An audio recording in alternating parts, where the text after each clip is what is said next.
खम्मागणी। राजस्थान बड़ा ही रंग रंगीला और अनोखी छटा वाला प्रदेश है। यहाँ हर दिन त्योहार है, हर दिन उत्सव है।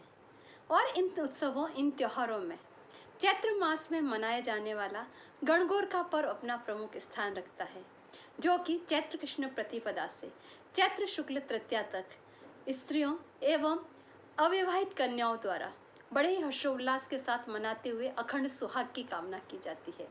और इसके अंदर माता पार्वती और शिवजी की पूजा की जाती है। गणगौर में गण अर्थात शिवजी और गौर अर्थात माता पार्वती।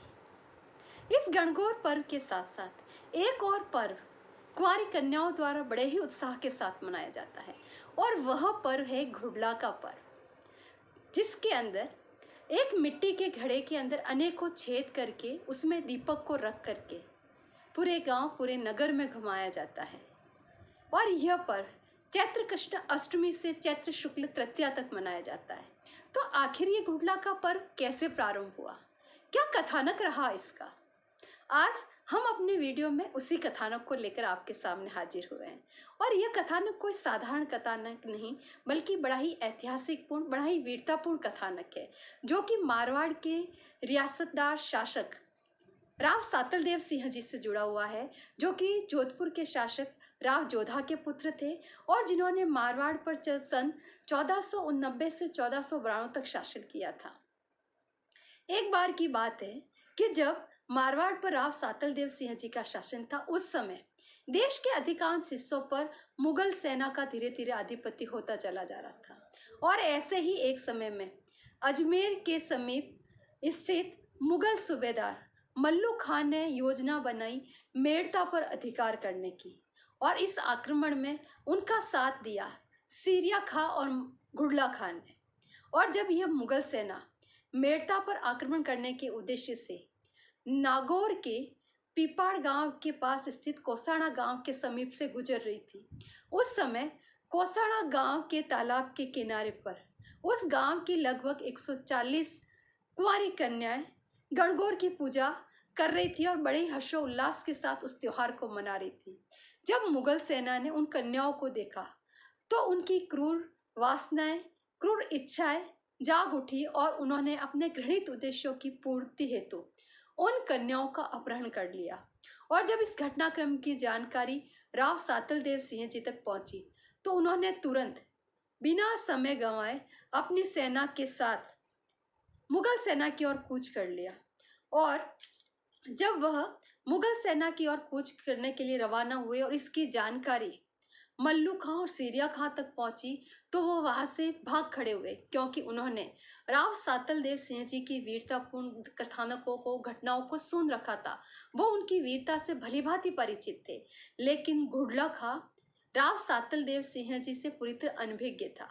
और इसी कारण से जब राव सातलदेव सिंह जी मुगल सेना के समीप पहुंचे तो उसने राव सातलदेव सिंह जी को युद्ध के लिए ललकारते हुए कहा, क्या तुम नहीं जानते कि यह किसकी सेना है?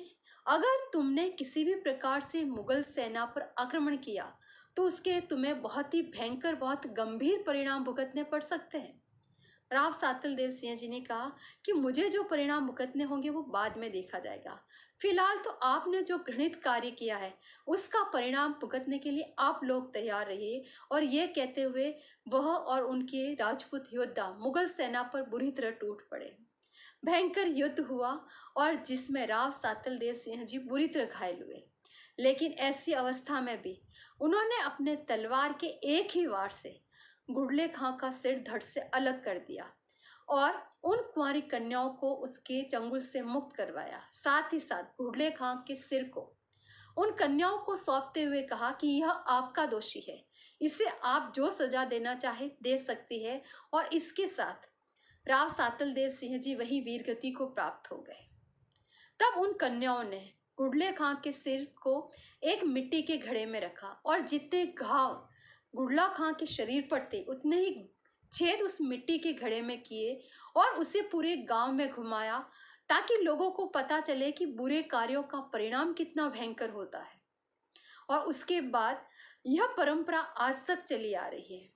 आज भी कोसाड़ा गांव के तालाब के किनारे पर राव सातल देव सिंह जी तथा उन राजपूत योद्धाओं की छतरियां बनी हुई है जिन्हें बड़ी ही श्रद्धा के साथ हम शीश नवाते हैं।